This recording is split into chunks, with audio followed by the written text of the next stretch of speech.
Tell me if this unlocks something for you. The hum of a CRT TV in the corner, the screech of dial-up connecting from the other room, the clack of a flip phone snapping shut. If you just felt that in your chest instead of your ears, you didn't just grow up in the 2000s. You're still carrying it with you. And I know you felt it, because those sounds aren't just sounds anymore. They're time machines. One sound, and suddenly you're back there. The weight of a Discman in your pocket.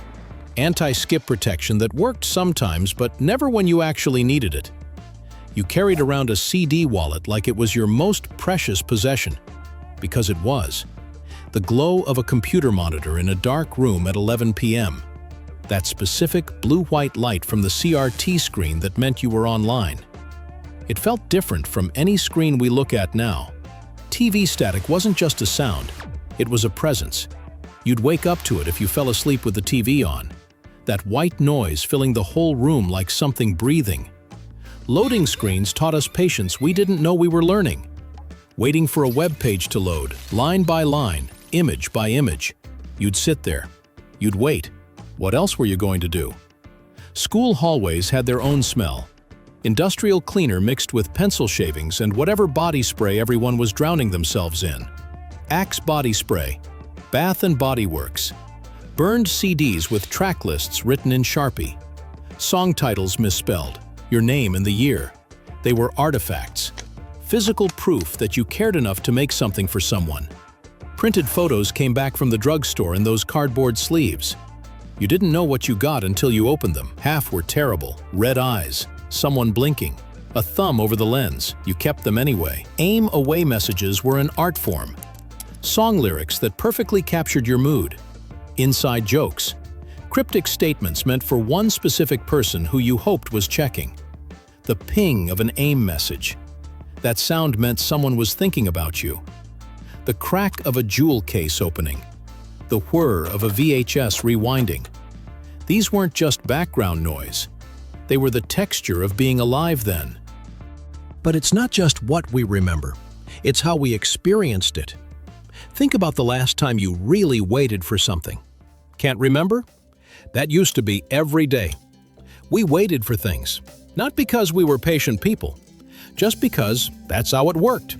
You waited for your show, Thursday night, 8 p.m., one episode. If you missed it, you missed it. TiVo and DVR existed by the mid-2000s, but not everyone had them. You talked about it at school the next day. Everyone saw the same thing at the same time. You waited for new music. Your favorite band had an album coming out in 3 months. You circled the date on a calendar. When you finally held that CD in your hands, you listened to the whole thing, front to back. You didn't skip. You didn't shuffle. You waited for people to come online. You'd check their buddy list status obsessively on AIM or MSN Messenger.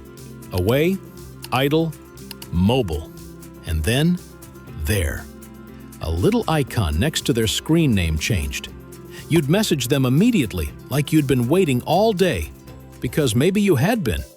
Plans were sacred. If you said you'd meet someone at the mall food court at 3, you met them at 3.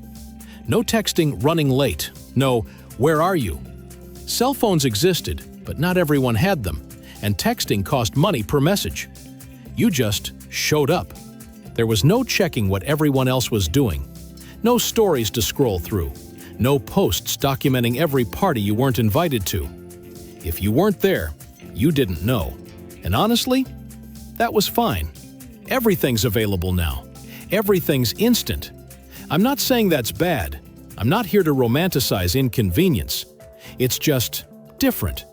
There was a weight to waiting. It made things feel earned.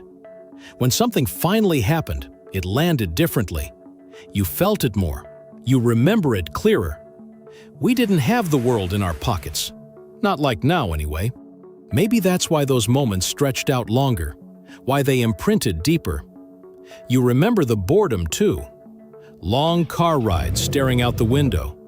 Waiting rooms with nothing but old magazines. And in that boredom, your brain did something. It wandered. It made up stories. It noticed things. We didn't document everything. We just lived it. And then, it was gone, except for what stayed with you. If this is bringing back memories you haven't thought about in years, this is what I do every week. I dig into the stories and moments we thought we'd forgotten. If you want more of that feeling, hit subscribe so you don't miss the next one. And without all the noise, we had space for each other. Not the curated versions, the real, messy people standing right in front of us. Being with people meant something different back then. You couldn't text your friend from the other room. If you wanted to talk to them, you walked to their house. You knocked on the door. And if they weren't home, you just left. You'd try again later. Hanging out didn't need a purpose. You made plans to just be somewhere. In someone's basement with MTV on. At the park, on the corner. Doing nothing. Talking about everything and nothing. You had inside jokes that only existed in person. Things that were funny because of the way someone said it. Because of the exact moment. It just lived between you. Boredom was communal. You'd call someone and say, "I'm bored," and they'd say, "Me too." And then you'd both be bored together on the phone for an hour. When you were with someone, you were with them. No one was half present, scrolling. Eye contact was just what you did. You had favorite spots, physical places that mattered. The parking lot where everyone met up after school. The diner where you'd sit for 3 hours. The bench outside the 7-Eleven. These places mattered because of what happened there, who you were with. Small moments felt big. Walking home from school with your friend, taking the long way, passing notes in class, sitting on the phone after midnight, talking quieter and quieter. There wasn't a fear of missing out because you couldn't see what you were missing. You were present by default, just because there was nowhere else to be. When someone wasn't in your life anymore, they were just gone. You moved on because you had to. But the people who stayed, you held on to them differently.